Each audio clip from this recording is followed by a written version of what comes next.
Hi everyone! Okay, so I've been wanting to share this, but never really felt my art in this demo was any good, so I never posted this. But I'm at that point in time now where, you know what, I think it's decent enough, and even if it's not, hopefully it'll be enough to make my point and possibly inspire some people. The sketchbook you see here is Jackson's watercolor sketchbook. The brush is Rosemary&Co's Sienna Mop Brush, size 10-0, and the palette off to the side there is my Western palette, which doesn't exist anymore, but I did make a video on it some time ago, so I'll link to that below as well. So a couple years ago, I dedicated this Jackson's watercolor sketchbook to experiment and record color combinations. I didn't have a specific process like mixing each color on my palette with one another. I simply just chose two colors and mixed them. As you can see for this page, it was Daniel Smith's quinacridone coral and hematite genuine. It's not a color combination I would ever think to mix, mostly because I tend to like illustrative and bright colors. Mixing anything with a dark black color just isn't something I naturally gravitate towards. But I gave it a go, and I'm glad I did. As the paint dried, I saw this little part, and I don't know about you, but to me, it looked like melting hot lava. And that inspired me to paint a volcano. I didn't have any reference photos, I just purely went with the image I had in my head that the paint had just inspired, which was an erupting volcano in the background and a stream of hot lava melting towards the foreground. It's not a perfect piece of painting, not at all, but it was spontaneously organic. And there were several aspects which I wish I could change if I were to do this over again, but overall, I was really excited and proud of myself for being able to create such a loose watercolor piece. And it's not even abstract.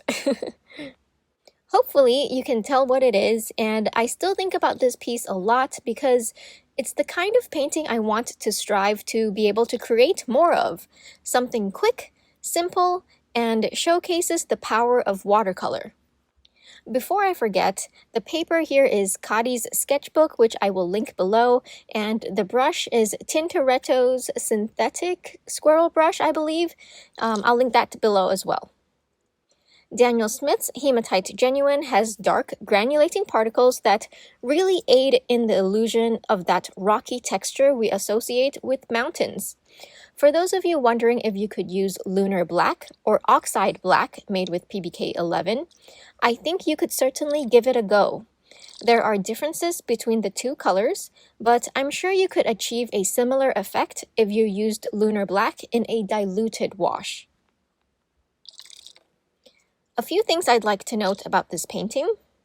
You know how nickel azo yellow made with PY150? The yellow just glows off the paper, right? Well, using quinacridone coral here, made with PR209, there's something luminescent about it that really made me feel like the lava was glowing, kind of like how melting hot lava is depicted in animated movies. Also, I love that I was able to use the wet-on-wet technique for most of the hematite genuine parts. It really encouraged the granulation to show. Some dry brush effects also add to the loose style of the painting.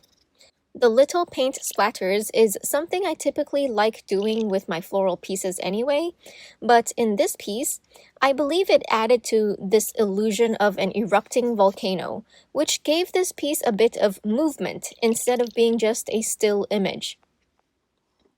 In terms of improvements, there are 3 things I'd like to change about this. First of all, I think I could have waited for the mountain part to dry first, or at least dry a bit more. I kind of wish the lava flowing down was a bit more defined. Secondly, this smoky cloud above, I think a lot of you know what I was trying to go for, but I think it was just too much wet on wet. If it had stopped here, I would have been much more satisfied with that. Lastly, I wish I painted this on a paper block on one single sheet of paper instead of spanning over 2 pages. Well, there we have it. I just want to leave you with a note to encourage color play. I know for a lot of us, just swatching alone makes us happy, but try going a little further and paint something. Anything. It might not turn out how you picture it in your head, but I assure you, you'll feel accomplished by the end of it. Alright, that's all I have for you today. Please do comment below if you've had any similar experiences like this. I haven't had time to reply to every single comment like how I used to, but please know that I still read every one of your words, and I sincerely thank you for taking the time to write them. As always, thank you so much for watching, everyone. Don't forget to drink lots of water and stay hydrated.